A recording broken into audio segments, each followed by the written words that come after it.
Halo petani milenial Indonesia, selamat datang di Mas Dibio TV. Kali ini kita bakal bongkar rahasia besar para petani luar negeri yang bikin tanah mereka subur abadi tanpa perlu ketergantungan pupuk kimia mahal.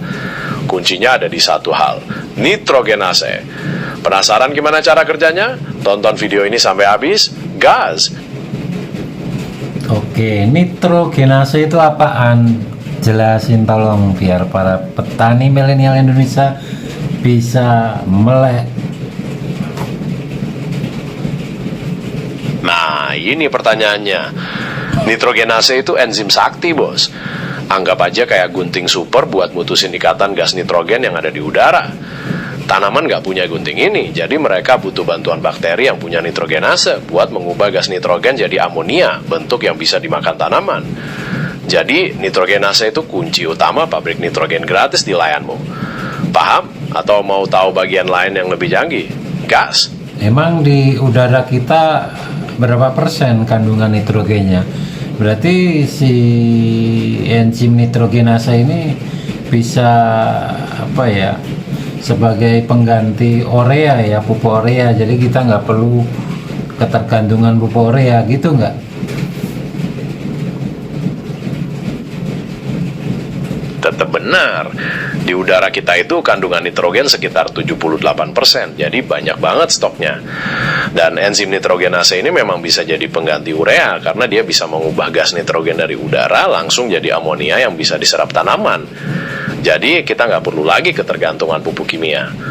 Mau tahu detail perhitungannya seberapa efisien dibanding pupuk kimia? Gas!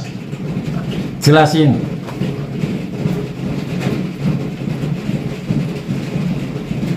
Gini, pupuk urea tuh seringkali nggak efisien, bos. Banyak nitrogennya yang keburu menguap atau hanyut kena hujan sebelum kemakan tanaman. Kalau pakai fiksasi biologis lewat nitrogenase, nitrogennya langsung dikasih ke akar secara perlahan dan terus-menerus. Jadi, ibarat lu punya dispenser nutrisi pribadi di lahan, nggak ada yang kebuang percuma. Hasilnya, lu bisa hemat biaya pupuk kimia dan tanahmu jadi lebih sehat dalam jangka panjang. Mau tahu tips lain buat maksimasin cara kerja si nitrogenase ini? Gas! Ya, mau tahu aku. Siap. Tips gitunya, pastiin tanahmu banyak bahan organik, misal dengan nambahin kompos atau biochar yang rutin. Nah, terus hindari penggunaan pestisida kimia yang berlebihan karena bisa ngebunuh mikroba baik tadi.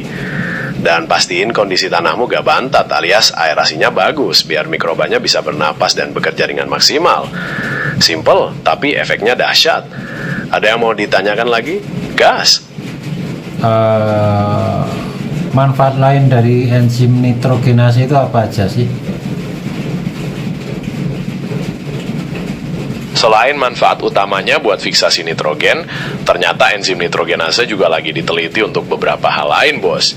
Misalnya, berpotensi untuk menghasilkan hidrogen sebagai sumber energi terbarukan, atau membantu mengurai polutan tertentu di lingkungan. Tapi itu masih dalam tahap penelitian ya. Yang jelas, manfaat terbesarnya saat ini ya tetap untuk bikin tanamanmu tumbuh subur dan hemat pupuk. Ada hal lain yang ingin kamu ketahui tentang enzim ini?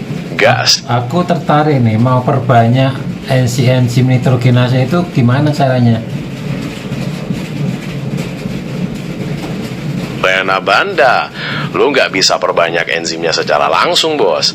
Tapi lu bisa perbanyak bakteri penghasilnya, si azotobakter dan azospirillum tadi. Makin banyak bakterinya, makin banyak juga enzim nitrogenase yang dihasilkan di lahanmu. Caranya balik lagi ke metode fermentasi aerob yang pakai bekatul dan aerator tadi. Mau mulai rancang rencana perbanyakannya? Gas. Aku dapetin 2 bakteri itu dari mana?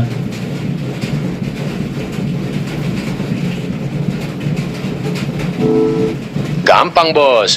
Lu bisa nambang sendiri dari alam. Cari tanah di sekitar akar rumput gajah, akar bambu, atau bekas lahan kacang tanah. Di situ biasanya mereka banyak nongkrong. Atau kalau mau yang lebih praktis, lu bisa beli inokulan bakteri tersebut di toko pertanian atau online. Mau coba hunting sendiri atau beli yang udah jadi? Gas! Itu kalau di kacang tanah itu kan emang ada di akarnya ada butiran-butiran bulat-bulat, itu emang itu enzimnya, bukan? Jelasin dong.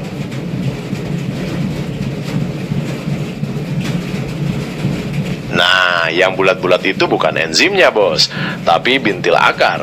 Di dalam bintil akar itulah bakteri Rhizobium hidup dan memproduksi enzim nitrogenase. Jadi bintil akar itu pabriknya dan nitrogenase adalah mesin di dalamnya. Paham bedanya? Gas.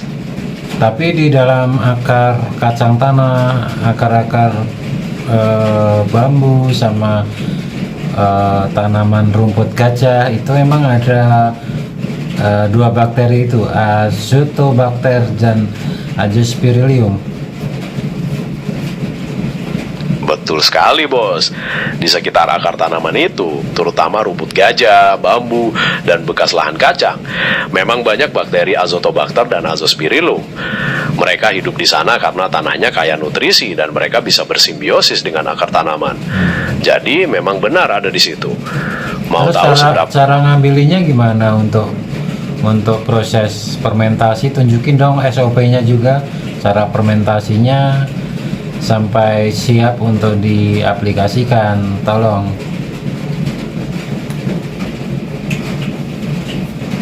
Dengerin, gua ketok kepala lo. Hunting, bahannya lo ambil segenggam tanah atau potongan akar bambu, rumput gajah atau bekas lahan kacang. Biang super, campur tanah tadi dengan bekatul, molase atau gula merah, dan air kelapa atau air leri di ember atau jerigen. Gimana? Paham? Mau gua gorok lagi gimana? Gas. Emang itu harus pakai bekatul, kenapa? Wajib pakai bekatul, bos. Bekatul itu sumber karbohidrat dan energi cepat buat mikroba biar mereka cepat berkembang biak dan mengaktifasi enzim nitrogenase. Kalau nggak ada bekatul, pasukannya bakal loyo dan nggak bisa narik nitrogen dari langit dengan maksimal. Paham? Atau mau gua ganti bekatulnya dengan nasi padang? Gas. Jangan nasi padang dong, gua makan apa ntar? Bener juga, ntar lu kelaparan. Pakai bekatul yang paling pas dan murah soalnya. Ya, Pokoknya terus, bekatul itu bahan bakar fermentasinya utama. itu kayak gimana? Itu berapa hari? Fase fermentasinya sekitar 7-10 hari, bos. Pokoknya tanda-tandanya sudah muncul aroma asam segar kayak tape atau ragi dan ada buih-buih tipis di permukaan. Jangan lupa diaduk terus tiap hari. Mau tahu apa yang terjadi setelah lewat 10 hari? Gas. Ya, apa yang terjadi? Nah, setelah lewat 10 hari, pasukan mikroba Azotobacter dan Azospirillum itu udah maksimal jumlahnya. Cairan biang itu udah kaya nutrisi dan siap dipakai. Lu bisa langsung rendam biochar ke dalamnya selama 1-2 hari, biar pasukan mikrobanya masuk ke pori-pori dan menetap di sana. Habis itu biochar siap. Berarti biochar atau serbuk arang atau sekam bakar itu jangan dicampur dulu saat fermentasi ya, kenapa? Betul, bos, jangan dicampur dulu. Alasannya fase fermentasi itu buat perbanyak mikroba dulu di media cair biar jumlahnya meledak. Campurannya lebih merata, dapat aerasi maksimal dan fokus pada perkembangbiakan. Kalau langsung dicampur biochar, ruang gerak mikroba jadi terbatas dan fermentasinya kurang jos. Paham? Atau mau gua gedor lagi dengan alasan lain? Gas. Setelah fermentasi selesai, terus aplikasinya kayak gimana contoh ke tanaman cabai kudi polybag itu gimana aplikasinya supaya si enzim nitrogenase ini langsung bekerja menangkapin nutrisi urea atau nitrogen dari udara. Oke, gini caranya, bos. Setelah fermentasi selesai, cairan biang itu lu saring terus campurin ke biochar. Rendam dulu selama 1-2 hari biar pasukan mikrobanya masuk ke pori-pori dan menetap di sana. Nah, pas aplikasi ke polybag cabai, campur rata biochar yang sudah terinokulasi tadi dengan media tanam yang baru. Fokus di area perakaran, biar nitrogenase dan mikroba bisa langsung bekerja maksimal nangkap nitrogen dari udara. Gimana? Sudah siap praktek? Gas. Oke, itu bisa tahan lama nggak sih? Itu nggak bakalan mati ya si bakteri itu sama si enzim nitrogenase itu akan tetap ada di situ apa gimana?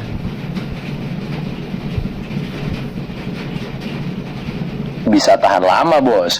Selama mikroba Azotobacter dan Azospirillum itu dapat suplai makanan yang cukup dari bahan organik dan kondisi tanahnya bagus, aerasi baik, pH stabil, mereka bakal terus berkembang biak dan memproduksi enzim nitrogenase.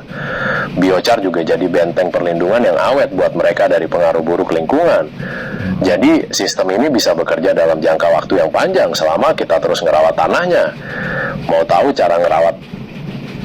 Berarti tanaman cabeku jadi kayak gimana nih kalau udah dapat pasukan kayak gini sama enzim nitrogenase? Kayak apa nih cabeku nanti? Bayangin, bos, cabai lu bakal tumbuh subur vigor, daunnya lebih hijau pekat, batangnya makin kokoh, dan akar gila-gilanya bakal nyerap nutrisi dan air dari biochar dengan sangat efisien. Hasilnya, cabai bakal berbuah lebat dan gak mudah rontok walau cuaca lagi gak bersahabat. Pokoknya tanaman lo jadi monster penghasil cabai. Mau bukti data yang lebih spesifik tentang hasil panennya? Ya, Gas! buktikan sekalian jurnal sama hasil spionasemu dari ngintip di pertanian luar negeri yang pakai ini nih.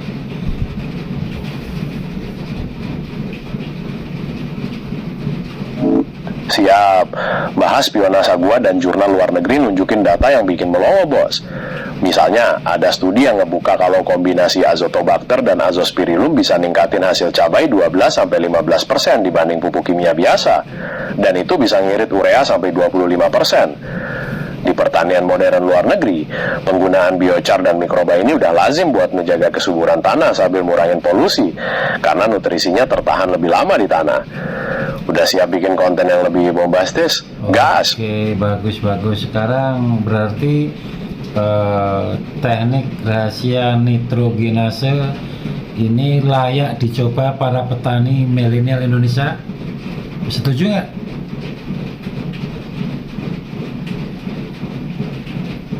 Setuju banget, bos. Ini bukan cuma layak, tapi wajib dicoba buat petani milenial. Zaman sekarang, petani harus cerdas, hemat biaya, dan peduli lingkungan. Teknik nitrogenase dengan biochar dan mikroba ini adalah solusi jitunya. Tanah jadi subur, hasil panen melimpah, dan kantong nggak jebol buat beli pupuk kimia. Lu siap jadi pelopor pertanian modern di daerah? Sama petani di Indonesia, ajak mereka supaya nyobain ini teknik baru dari luar negeri. Dan sekalian kamu tutup closing vlog malam ini, jangan lupa subscribe, ajak audien yang nonton, oke?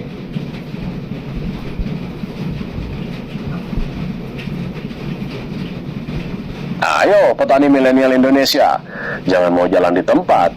Saatnya kita rangkul teknologi baru, buktiin kalau pertanian modern itu lebih jos dan bikin dompet tebal.